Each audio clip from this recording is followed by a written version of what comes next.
Welcome to the Healing Through Connection podcast of the JCA Counseling practice, where we spread hope, encouragement, and above all, provide accurate mental health education in a misinformation TikTok world. I'm your host, Erica Gregory. I'm a marriage and family therapist and the owner of JCAC. With me today is Claire Booz, a counselor with JCAC, to discuss the college student mental health crisis. Welcome, Claire. Thanks so much. I am so excited to be here and hopefully provide some tangible encouragement. A little background about Claire. She went to UGA, where she studied human development and family science, and then she received her master's degree in marriage and family therapy at Mercer School of Medicine in Atlanta, both of my alma maters as well. Claire is now a counselor at JCAC, where she counsels teens and young adults. Her passion is college students, and she has extensive experience working with adolescents and the college-age students. Her favorite thing about her job is the continuous opportunity to learn and grow so that she can be a more authentic therapist. So today we're going to be talking about overcoming barriers to thrive in college. Today's discussion is going to be on the mental health's impact on three things: academic success, social connection, which is both friendship and romantic relationships, and the onset of mental health disorders in college. But before we dive in, I want to highlight that Claire and I are both counselors, and we were both college students as we earned our undergrad and master's degrees. So we're going to be speaking from the research that we've learned, our work with our clients, but also we're going to be speaking from our personal experience as well. So let's dive in with question one. To get started, Claire, can you tell us a little more about your counseling approach and how it helps college students? Yes, for sure. I have an eclectic approach, which means I pick from a few different theories that I have found to be helpful and beneficial to people from all walks of life, mainly focusing on attachment theory while using emotion-focused therapy. And I have found this to be helpful for people of all ages, but especially the college demographic, because of the encouraged belief to suppress and to just keep on going. It's been super beneficial to use this emotion-focused perspective with college students because it gives them an outlet and an opportunity to sit with those emotions that they are encouraged to suppress. I found it to be very beneficial and very rewarding at the end to get to see the progress that happens when we really do sit with the uncomfortable feelings that come up in such a unique time of our lives being in college. That's so true, that we work so hard to push down what we're feeling so that we can show up, we can be professional, we can get the papers done when we need to get them done. And there's a lot of extra pressure college students put on themselves because this is the first time they're on their own and they're having to organize their personal life and managing college and learning well. So can you speak to what that's like in session when you're sitting with a college student who's been pushing everything down, pretending like they're okay, kind of meeting that societal expectation that these are the best 4 years of my life, that there's so much there that maybe they haven't spoken about, they haven't uncovered, and you're sitting with them and allowing them to have that experience? Yes, for sure. I think you said that perfectly, that expectation that this is supposed to be the best 4 years of your life, I think is the biggest reason that we suppress those feelings, because we're feeling that weight of expectation and pressure to make the most of it and to have the best friends in the whole world and to maximize your time at all times, to where there's really no time to think about if we're actually enjoying what we're doing, or if we're giving ourselves some love in the meantime, and if we're acknowledging the things that come up for us in this new transition. So I think that's exactly right. That's kind of the common thing that I find, is that this suppressed thing we do comes from this pressure to do everything well and to maximize and to kind of just avoid anything that's not perfect and happy. Perfect is such a good word here, because when you're in your senior year of high school, when you're thinking about college, talking to your friends, talking to adults about college, these are supposed to be the best 4 years of your life. And everything needs to be perfect. It needs to be exciting and fun. And yet in a lot of ways, it can be really hard. This is the first time you're on your own. You're reestablishing a totally new social group. You're leaving all your friends from Mm-hmm. high school. Maybe some come with you to your college, but you're creating a whole new community out where you are. Mm-hmm. And that was my first experience Mm-hmm. when I moved to UGA, moved to Athens for the first time, of just loneliness, Mm-hmm. of I don't know many people yet. I miss all my old friends. But when I Mm-hmm. go home to visit my family, all my friends are still gone at their different college and universities. So home doesn't even feel the same either. I wonder Mm-hmm. what your experience was like. What were some of the first expectations that missed for you in your college Mm-hmm. experience? Yeah, I think it's important to highlight that all of these things are great things that we get to experience. It's a privilege to go to college, and it was definitely a privilege to go to Georgia.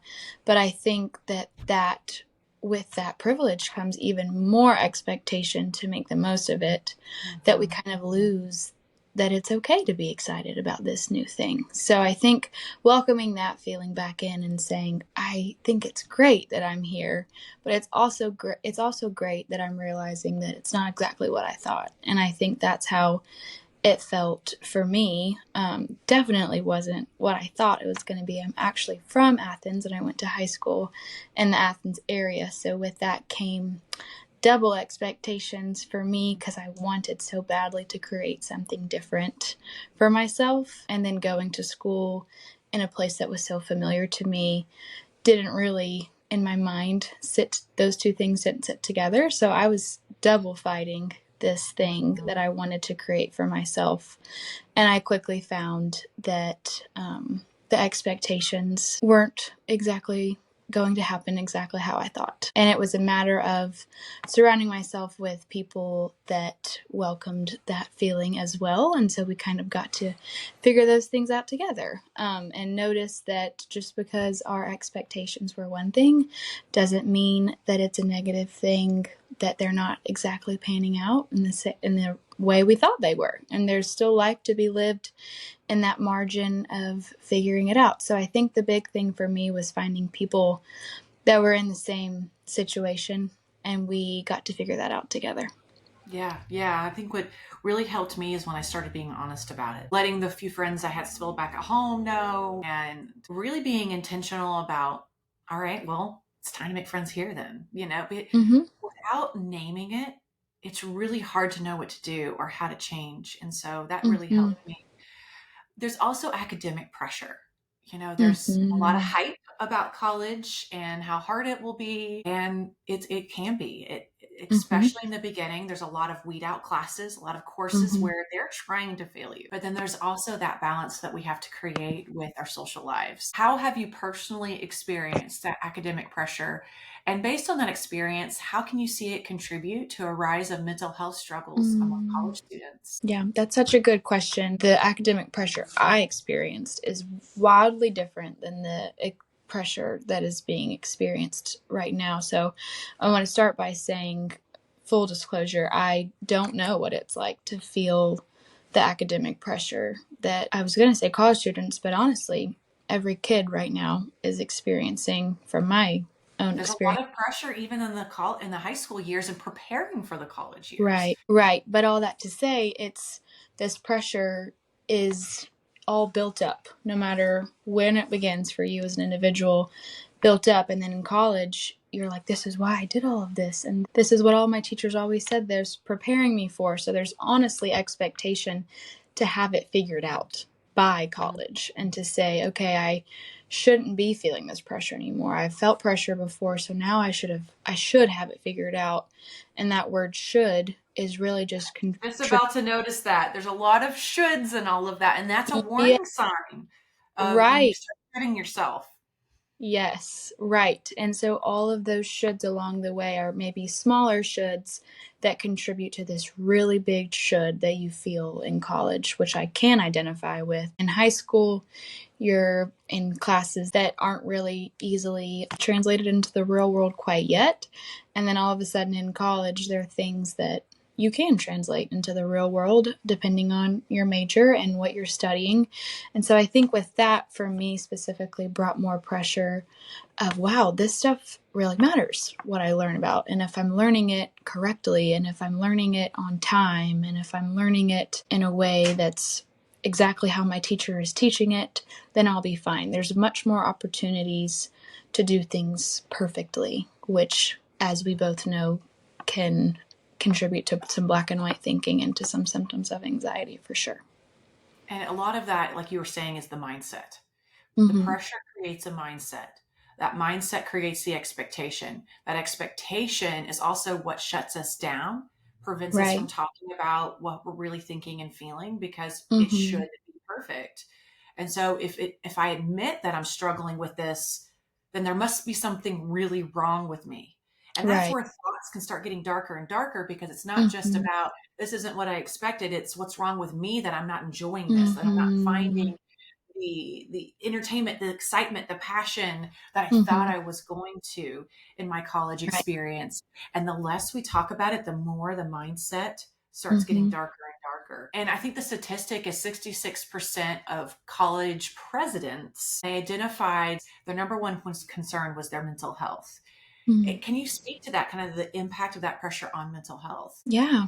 I think their concern tells me that they're in the right profession, that they can see that to be something that's being experienced campus wide, wherever it is. You could be at a big school, you could be at a small school, you could be in a school that's right in between, but the pressure is universal. And I think that expectation is also universal, that this is all of a sudden matters more. And since this matters more, I should be doing more.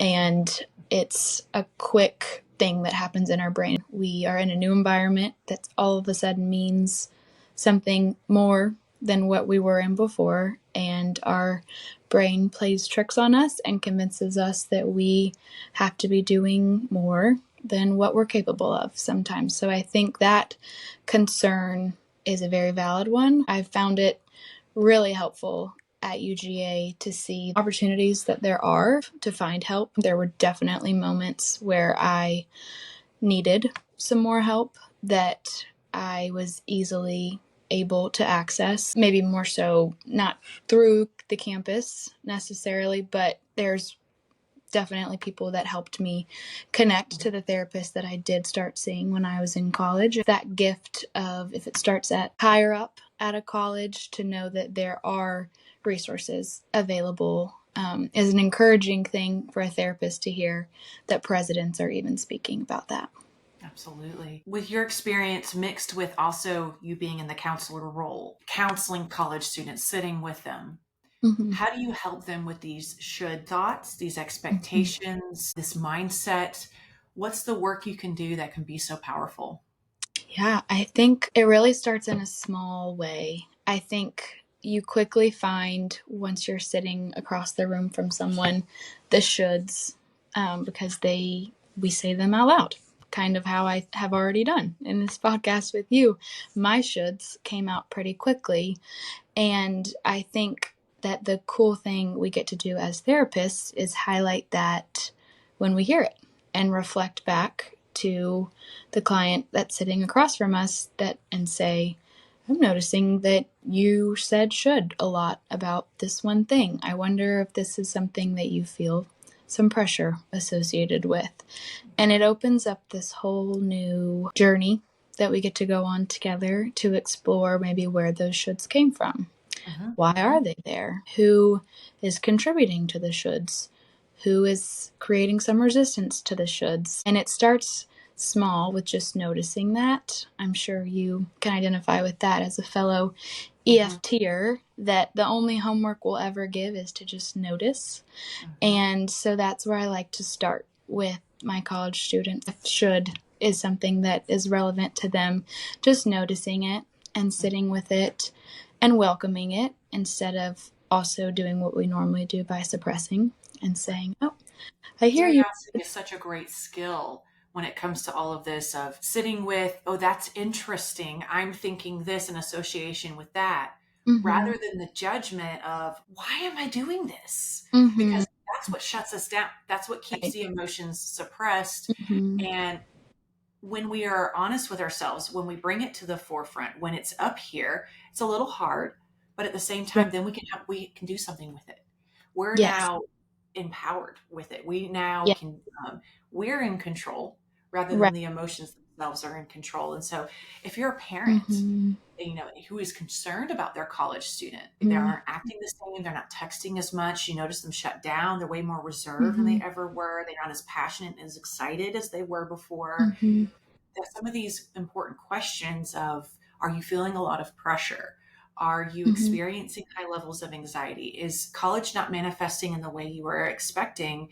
Can really open the door to give them permission to talk about it, because a lot of times it's the should itself. I should be happier. I should be doing better, is what prevents us from talking about it, because we don't want to be perceived as not succeeding in college. Mm-hmm. Mm-hmm. Yeah.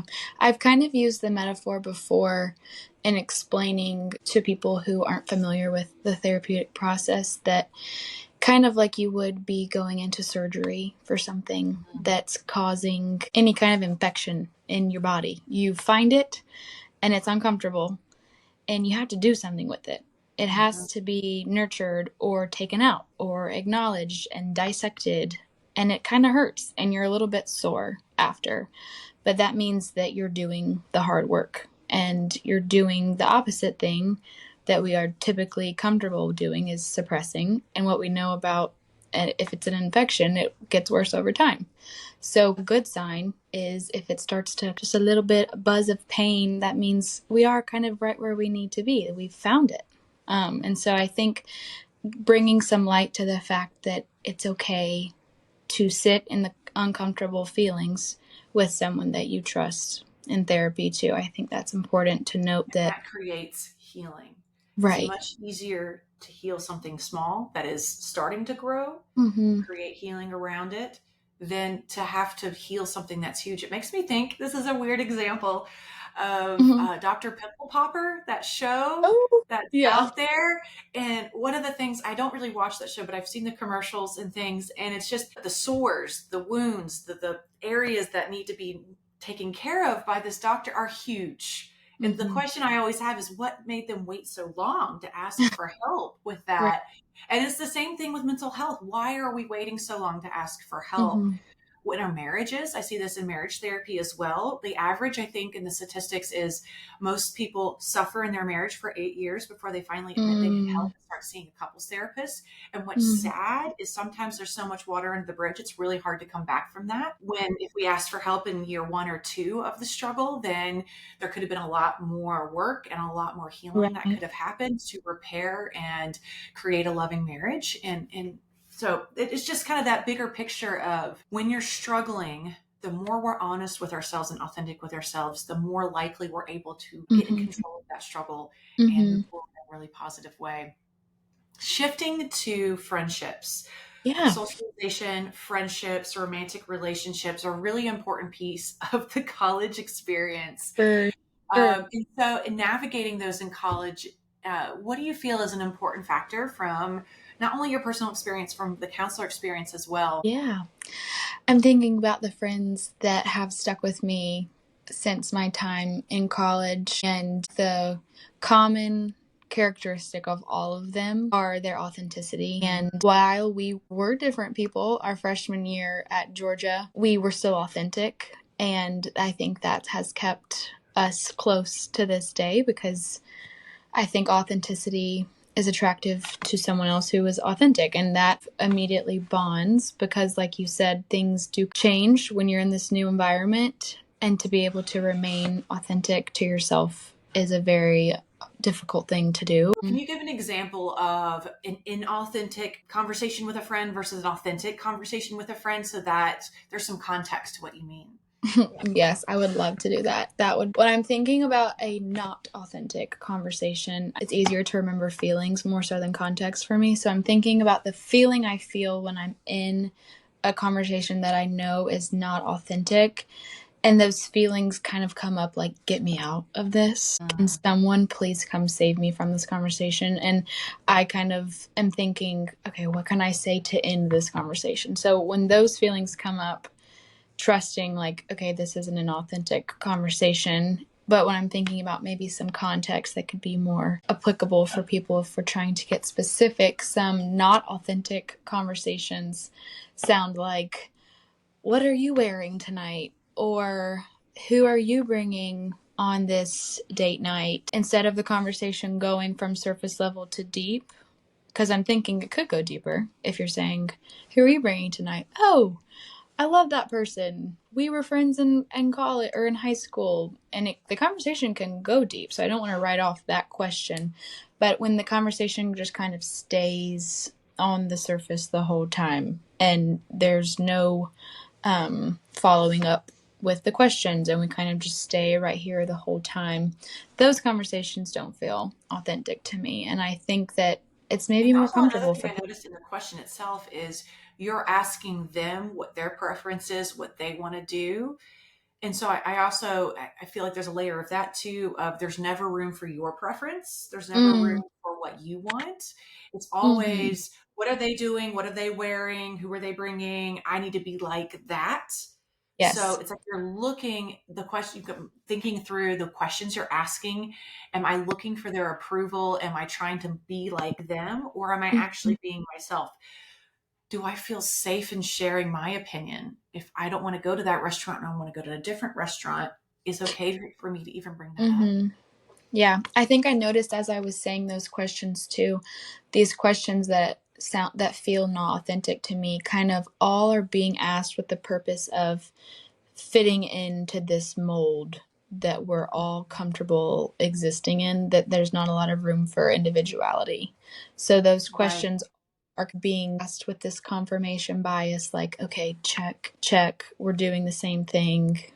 Exactly. There's a lot of pressure right now of you're either with us or against us. I'm seeing Mm-hmm. that more and more while we're in this age of diversity and inclusion. Yet at the same time, I'm seeing a lot of the opposite of if you don't believe what I believe, if we're not on the same page about this or this, then we can't be close or we can't be friends. And so Mm-hmm. I can see a lot more fear and a lot more Mm-hmm. anxiety around if I show up and I'm my real self, I ask questions if I don't understand, or if I share an opinion that isn't shared in a chance to just show up as me and start a dialogue, then there's a lot Yeah. of risk of rejection. There's a lot of Yeah. risk of exclusion.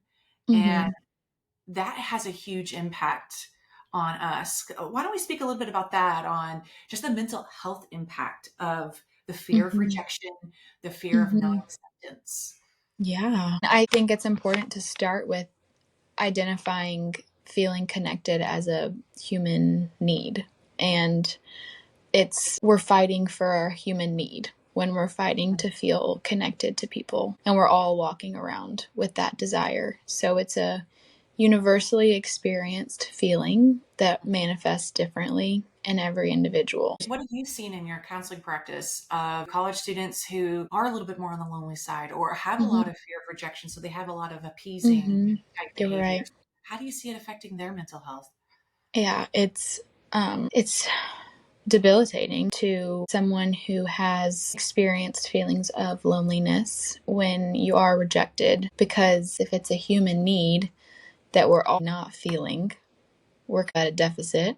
And then when we experience rejection, it brings it below zero and it breeds feelings of confusion of self-worth. It brings a lot of doubt of value as an individual and definitely as a contributor. Their family system or their relationship that they're in is kind of a breeding ground for insecurity. The role that self-esteem can play when depression is being experienced in our brain is a big one, while a little bit more sensitively than we would if not when we're experiencing depression. And it's even more important to name, like you were saying at the beginning of our podcast together, to name the feelings as we feel them. Because when we are suppressing those feelings and symptoms of depression, we're also at the same time suppressing the role that our self-esteem is playing in those two things, because I picture them as working as a team together in our brain to create our feelings and our ability to function. And so I have seen power in naming those feelings that accompany symptoms of depression and symptoms of low self-esteem, because they exist together, and sometimes it gets a little hazy to figure out which is which, when in reality we're experiencing them all together. Power comes with naming it and being our most authentic self of the source of those feelings. What I've seen a lot with depression as well is depression lies. It's this weight. It's this, our brain is not producing the hormones, the synapses that it should be. And so everything is sent through a negative cloud. They didn't answer the phone because they don't like me anymore. I was invited because they're rejecting me, even though there may be way other different circumstances. And so it's the negative self-esteem has like all the fuel it needs to grow, flourish, and get darker, heavier. And then that in turn feeds the depression. So it's like this loop that continues to grow. And that affects the self-esteem, it affects your self-perception, and affects whether or not I feel even the energy to come out. I've heard people say, like, I feel like I'm going out and I don't have skin on. Like when you're just feeling so raw and exposed, and have difficulty managing and regulating that. Struggling with pressure, struggling with expectations is one thing. Struggling with depression is like a heavier weight of something else. We'll get into that a little more in a little bit because we don't want to stay on relationships, but being alone allows depression so much more room to flourish. Because like you were saying, authenticity, connection. When I'm closely connected to someone else who truly knows me, they see the difference of depression is starting to shape who I am. This isn't who you are. I know who you are. You're way more outgoing than this. I just can almost see the of depression on us. And so also welcoming our friends' feedback of they're not insulting us, they're not criticizing us, they care. And now shifting more to romantic relationships, because in romantic relationships, there can be really a healthy, loving, caring, flourishing relationships that turn into long-term marriages. And then there's also relationships that really scar us, even cause trauma, because they're toxic, or because they can be emotionally abusive. So what are, in your opinion, some red flags of warning signs of that? And what are some, I guess we could call them green flags of a healthy, loving, nurturing relationship? When I think about characteristics of green flags in relationships, it's way more fun to start with green flags, so we'll start there. I'm thinking someone who brings authentic feelings to the surface, whether that's authentic feelings about yourself, authentic feelings or characteristics about themselves. I think we can kind of all agree we know what it feels like when we are ourselves and when that other person is themselves. What's the difference between I get to be myself, I get to show up and be me, versus I have to pretend to be someone else or ease and say the right thing? And acknowledging that sometimes that might pop up. Are we feeling most of the time our authentic self, versus are we feeling most of the time like I'm appeasing or I'm kind of acting like a robot to please this person? The first date, we're always putting our best foot forward, putting on look how great I am, trying to, we're trying to attract somebody else. But I would say it's more ongoing. You're on the second month and they still don't know who you really are or what you really believe or how you really feel. And there's a fear, if I let them know, then it's going to end everything. That's a big warning sign for me. Right. Yes. Do I trust myself, and do I trust this person that I can keep being myself and still have a secure place in this relationship?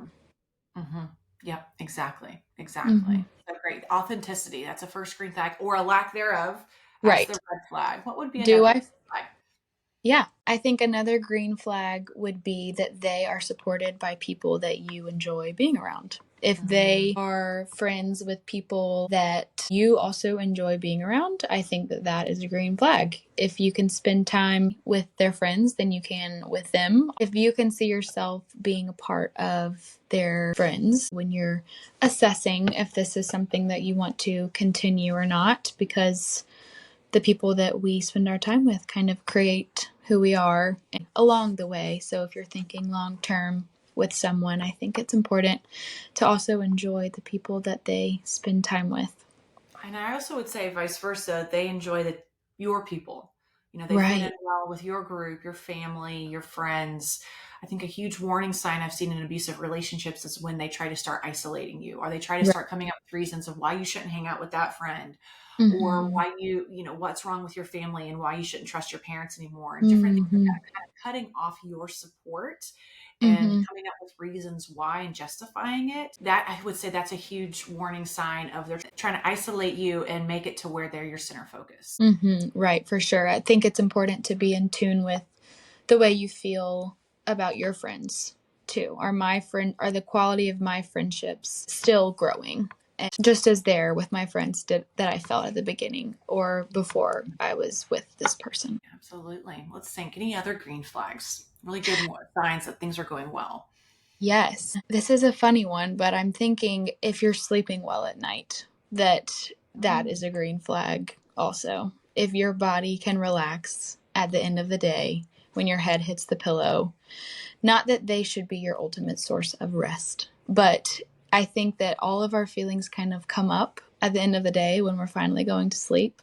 So when your head hits the pillow at night, do you feel relaxed and content and proud of just in general the quality of your life in that moment? I found my quality of sleep to drastically be impacted. If you can rest and if you can be present in the things that you're doing, it's kind of an indicator if you're content and proud with the quality of the relationship that you're in. I would say that's a great measure for the relationship as well as just your mental health. Mm-hmm. You're right. When things get quiet, when things slow down, it's time to rest, it's Mm-hmm. time to go to sleep. That's when the ruminating starts. Right. I notice it's 3 or 4 o'clock in the morning. If I'm stressed out about something or unhappy about something that maybe I'm suppressing, not Mm-hmm. admitting to myself, it's fine, absolutely Mm-hmm. fine. And Mm-hmm. at 4 o'clock in the morning, my body will wake me up and I will be thinking what I'm suppressing. Yeah, that's so funny. It's 4 o'clock for me too. So I wonder what It's that is. that time of night. It's that time of night. And I Yeah. have a notebook by my bed for that very Mm-hmm. reason. Because if I don't write it down, what my brain will try to do is don't forget, don't forget, don't forget. And that'll keep Mm-hmm. me awake trying to not forget what's important. Yeah. So if I write it down, I can reframe that as it's already written, it's already written, it's already written. I can, Mm-hmm. and Yeah. then sit with it in the morning of why is this important to me? What does this really mean that I woke up Mm-hmm. thinking about this? I think that's an Yeah. important sign for you of my value system is being impacted here. Mm-hmm. Yeah. And it's our body doing this cool thing that it does where it's just trying to protect us. Mm-hmm, And mm-hmm. it's kind of reached its last resort if we can't just simply sleep at night. Absolutely, absolutely. If someone crossed the line, a boundary, if they said Mm-hmm. they're asking something of you that's not appropriate, like our Mm-hmm. body, we feel that as much as think it, and Mm-hmm. we'll justify it with our thoughts, but our body's still going, Yep. and we create it like an incongruent with ourselves, and that Mm-hmm. actually breeds a lot of anxiety. And so if Mm-hmm. we're living against our values, if we are not honoring and respecting ourselves in our relationships, we're going to have a natural edge of anxiety at all times. And so that's also a sign of I'm not respecting myself. I'm not honoring Right. myself. So I'm living in like almost two parts of me. Mm-hmm. And that's really hard to do. And when, like you were saying in the beginning, helping teens, helping college students really sit with what's important, why, what am I feeling, why, what does Mm-hmm. this mean about who am I anyway, where am I going, why am I going that way, really Mm-hmm. sitting with these huge questions, because college, high school is really that time period in your life where you're making a lot of big choices. Who am I going to Mm-hmm. marry? Who are my friends? What is my career path? Mm-hmm. What direction am I going in life? Yeah. And how we answer those questions dictate a lot of our life. And so Mm-hmm. there's a lot of pressure naturally just from that time period, this Mm-hmm. phase of life we're in. You're highlighting the importance of this season of life and the creation of our values because we have the values somewhere Mhm, in us, but mhm, in college there's the opportunity to be flexible with ourselves and say, are these my values that I'm gonna mhm. keep putting on every day, or my values gonna change? I'm figuring out new things I enjoy. How do I integrate all of these things together? It's honestly maybe the only time in your life or the first time in your life that you're given the freedom of choice. And what I think is so important is during this period, slowing down and pausing on a reoccurring basis and exploring those questions. Right. I know when I was in college, I didn't stop. I was a go-go bunny. I was running. Yeah. Right. I was You're in good accomplishing, company. and I did not slow down and ask why. Why am I doing this major? What will my lifestyle look like with this kind of profession? Mm-hmm. What does it mean that I'm friends or dating or those kinds of questions? I didn't give myself space. And it wasn't really honestly until my 30s that I started asking Mm-hmm. these questions. And it was a mentor who asked me why. Why was I making the decision I was about the business? And I just froze. I don't know. Mm-hmm. And that almost kind of created the crisis that needed to happen of I need to understand my why. And that just started shaping everything differently. And so Mm-hmm. I guess this is the don't make our mistake. Right. Yeah. And slow down enough, lift your head up from the work, the busy, to ask Mm-hmm. yourself these questions. And what better place to do that is with a counselor, someone who Mm-hmm. knows how to ask the right questions and knows how to help you give yourself permission to go there in a Right. safe, Yeah. nurturing It's way. hard to even get to the point of believing that you are worth investigating more.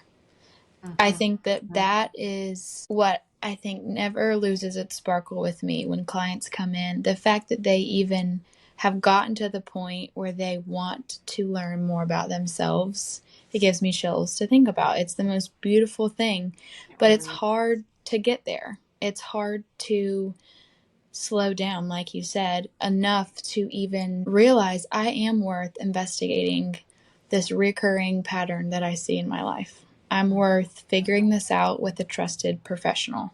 And it's hard to get there. Yeah, it is really hard to get there. Can we talk about that? Yeah. Barriers. What gets in the way of going there? The first thing that pops in my mind is if I have to ask for help, there must be something wrong with me. Yeah. Oh, yeah. That automatic thought that I should be able to just tough this out. I should just be able to pull myself up from the bootstraps, whatever that phrase is. That this Yeah. sense of I should just be able, should again, I should be able to Mhm. figure this out on my Mhm. own. There it is. Yeah. Mm-hmm. Yeah, I think that it comes from a place of speaking personally. For me, it comes when I have a hard time asking for help. It comes from a place of pride Mm-hmm. and kind of, yeah, you hit the nail on the head. Should. I just should be able to figure this out. I have experienced X amount of experience with this certain thing that I'm dealing with. So I should have figured it out by now. Or I should be able to do this independently. It's an interesting thing that's so familiar to us because we are meant to connect with people and to ask them for help, but we almost fight that natural thing that we were created to do. So it feels to me kind of like a pride in independence that it Yep. comes from. Yeah. And then I think the second one is really what you were already speaking about is that value and worth. Is it Mm-hmm. worth my time? Am I worth it to sit down and really explore my life versus trying to make other friends happy, trying to make sure you're doing everything else right? That Mm-hmm. hustle for worthiness Mm-hmm. versus I'm innately worthy, so it's okay to take the time. I love Yeah. Brene Brown's work around that. Yeah. And the financial resources. Am I Mm-hmm. going to invest in this? Do I see myself as worth the financial investment in this as well? Yep, absolutely. Absolutely. Mental health tends to, with our brain development, mental health tends to merge the most between the end of high school and the beginning of college. Conditions like depression, anxiety, bipolar. I have someone very close to me that their mental health diagnosis emerged, their symptoms really kind of came to a head that first winter that they came back from college. And it totally changed the course of their college trajectory, of their career, of their life. Yeah. Let's speak about that a little bit of when the mental health diagnosis is more than just self-esteem and managing the expectations, when it is more medical, clinical, the impact on our college experience, on the next steps of our life.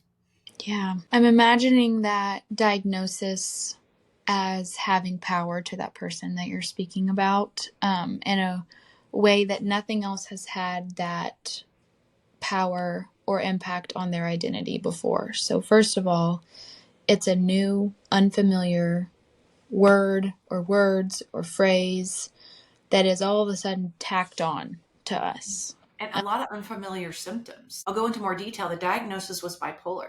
So Mm-hmm. now we're seeing manic symptoms and we're seeing the depressed symptoms, Mm-hmm. which really shapes their decision making. It shapes the direct, their ability to focus and complete schoolwork. It in fact Yeah. impacted how they were socializing with us. Yeah.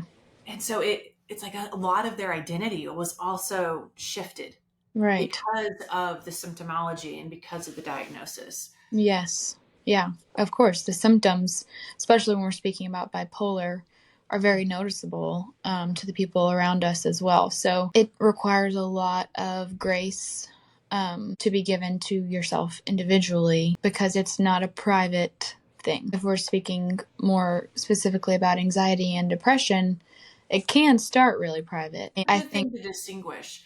Anxiety can be very hidden and covered Mm-hmm. up and almost used as a motivator to get Right. things done. And Anxiety so is given a lot of it story. can look like a very successful person, even though they're Yes. struggling with anxiety. While on the other hand, bipolar is very noticeable, your personality changes, how you talk changes. Yeah, so that impacts your relationships more. That's just a good thing. I just thinking about that out loud of the impact difference between if you have anxiety versus bipolar. Mm-hmm. Yeah, for sure. I think regardless the diagnosis or diagnoses that you are experiencing, grace for yourself is required either way, and in substantial amount of Yeah. grace because just like I think any other diagnosis, it's new and it's scary, and without the proper help alongside of the diagnosis, it feels like this monster that's taken over and changed things and knocked you off your rocker a little bit. So, of course, a lot of support is required Mm-hmm. And to there's a keep lot of going. grief because with a diagnosis like depression, bipolar, anxiety, and it's a chronic ongoing condition, your life is going to be different. What you Mm-hmm. may have visualized or pictured for your life at 12, 15, Yeah. before the diagnosis was there is very different. And there's also a lot of grief for the friends and family around that person. Look, thinking about parents, for example, of I had this image, this picture of what your life would be like. And Mm-hmm. now this is our new normal. I Mm-hmm. see this a lot even with diagnoses of autism, of Mm-hmm. your trajectory of your life is going to be very different than what I expected when I was pregnant with you. Of this Mm-hmm. just having to let go of that old Mm-hmm. worldview and reintegrating a new one of my life is going to include medication, support, Mm-hmm. and a lot of coping skills. Almost like a diagnosis of diabetes of Mm-hmm. I can't just eat whatever I want now. I have to be Mm-hmm. more intentional about my diet. I have to be intentional about my health so that I Mm-hmm. am well. And I think Right. mental health is a lot in that same way of I have to put a lot of things in my life, surround myself with support, surround myself with mechanisms, coping skills so that I stay healthy. Otherwise, I will go off. I will struggle. The people I love around me will struggle. Right. Yeah, for sure. I think you hit the nail on the head. But I'm hearing that support is required in just a deeper way when this is experienced. So going back to the friends and the romantic partners, that's why it's important to have green flags all around you Yeah. for moments like this. Yeah.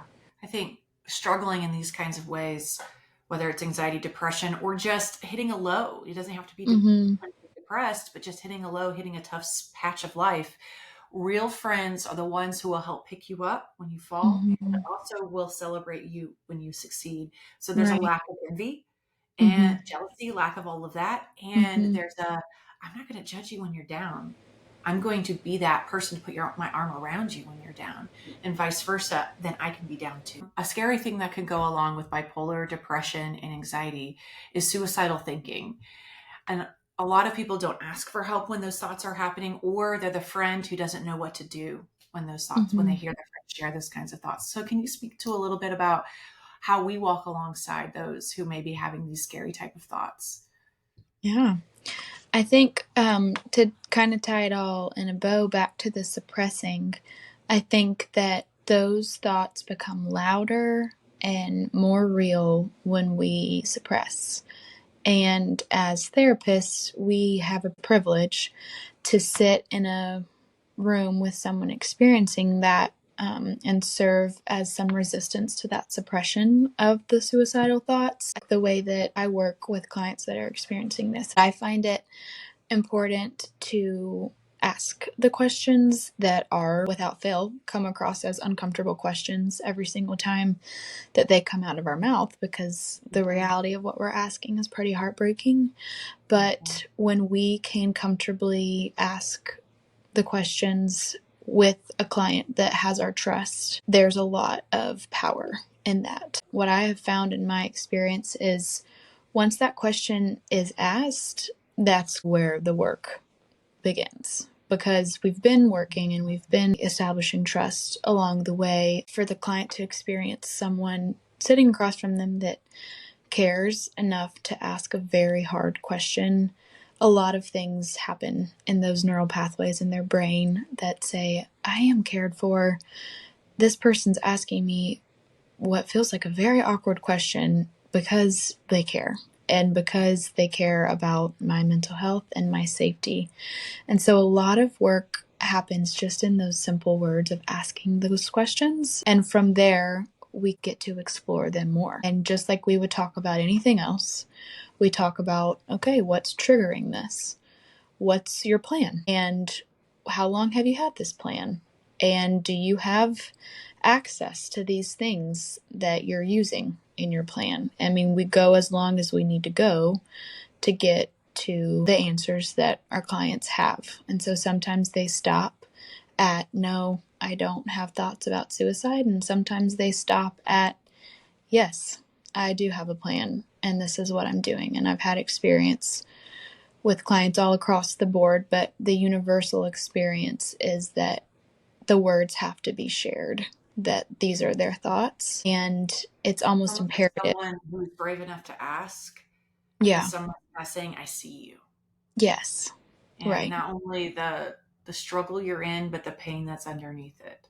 Yeah. Because it's what sometimes it's really hard to comprehend why someone would Mm-hmm. think about taking their own life, especially if from the outside looking in, it looks like they have a good life. Right. But we don't know the pain that's underneath it. We don't know the why of what got them to here. And Mm-hmm. so holding room and space for that, I feel, is so powerful Mm-hmm. because it, like you were saying, when it gets spoken, it's like they get to hear it too. Because sometimes this gets so suppressed, the pain is so heavy, I don't even know the why myself. Mm-hmm. Yeah, it just seems like that's the only option because the pain has gotten to be so unbearable because we don't have a place to say it out loud in a safe way. And the act of saying it out loud, the act of talking to somebody else, sharing it with somebody else, means I'm less alone than I was before. And that's actually one of Mm-hmm. the three warning signs of them actually attempting and moving forward with the plan is I'm alone or I'm a burden on others. And so Mm-hmm. having that connection with somebody else who cares helps lessen Mm-hmm. that, and it Yeah. helps prevent, hopefully, because our goal as counselors is to prevent that loss of Mm-hmm. life that's unnecessary. It's a permanent solution to a temporary problem, a problem that Mm-hmm. feels very overwhelming, but Mm-hmm. that doesn't have to Yeah. be permanent. And the feelings feel very permanent. They feel like they are not going anywhere. And so giving that language to clients to let them say it feels permanent and to not be a contributor to that suppressing kind of vibe that we have going on, to say, yeah, it does feel permanent. I wonder how permanent it feels to you. And just giving space to grieve the way that they're individually feeling their own suicidality is really important too, because no matter how much experience we have in working with clients struggling with suicidality, it is truly individual for everyone. Right. And what we're and it trained to can do, I think invalidate. that's so powerful when working with clients, is we're trained to ask the questions, to shape the conversation in a way where they feel seen, they feel heard, and we can lead them to hope. We can Mm-hmm. lead them to, there's way more we can do here to help Yeah. you with this pain, to help you with what's wrong that led you to these thoughts, Mm-hmm. so that they don't feel like this is the only solution. And I think Mm-hmm. that's important to hear, of how powerful and how impactful counseling can be, because so often it's dismissed and then people go Mm-hmm. on hurting, and then they may attempt. If a college student is on the edge, should I ask for help? Should I go to counseling? What would you have to say to that? What you would like to say to parents of college students, to give them hope, to give them encouragement? I'll start with the parents. I think parents can also give themselves some grace for going through this experience alongside of their child. While it's new for the kids, it's just as new for the parents. And parents, even more so than kids, don't give themselves room to have some grace for themselves, that they're experiencing something new. So just as I would encourage college students to reach out to someone that they trust as a professional walker alongside of them in this journey, I would definitely encourage that. It doesn't have to be a weekly intense cadence of coming to therapy, but I think relief is to be found in sitting across from someone and expressing your feelings to them about your child in a new environment. It's a big thing. The same for college students, that it was a pivotal moment for me when I was strongly encouraged by my sweet mom. And so I'm thankful for that. But I had to definitely choose myself. Yes, I'm going to do this. And I have not a single regret. I think that in the moment, I didn't realize how many things I had to say and how many big feelings I had. But there's always room to grow in learning more about yourself. So whether that be just a monthly check-in with someone in your college town, or somewhere where you are going weekly to process some things that you're feeling, I think, like Erica said earlier, just slowing down enough to check in with yourself and say, is this something that could benefit me right now? And if something is still sitting in you that says, yes, let's do it, then you should listen to yourself and start that first step in telling yourself you are worth it and you are worth learning more about. And yeah, it's an act of love for yourself, I found. And also to speak to your mother in that role. She encouraged you. You know, Mm-hmm. parents, don't be afraid to say it. I'm noticing this, and I love you, and I want you to have extra support. Mm-hmm. So being that encourager.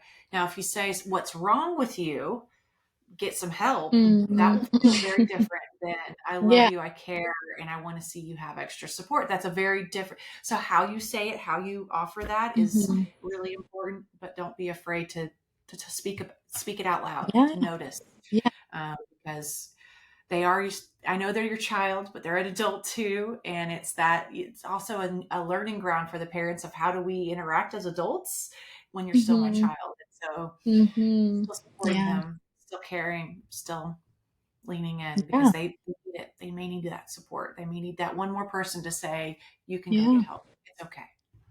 And a little family systems moment.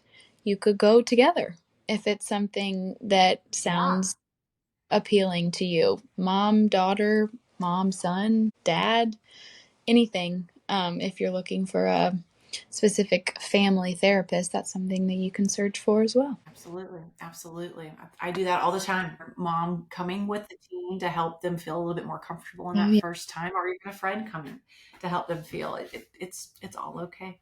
Yeah. Well, thank you, Claire, and Thank thank you for your you. wisdom. Thank you for being a part of the JCA family. If you want to see more content like that, hit the subscribe button and the notification bell, and you'll see all our new videos come out as they are posted. Thank you, and I will see you in our next video.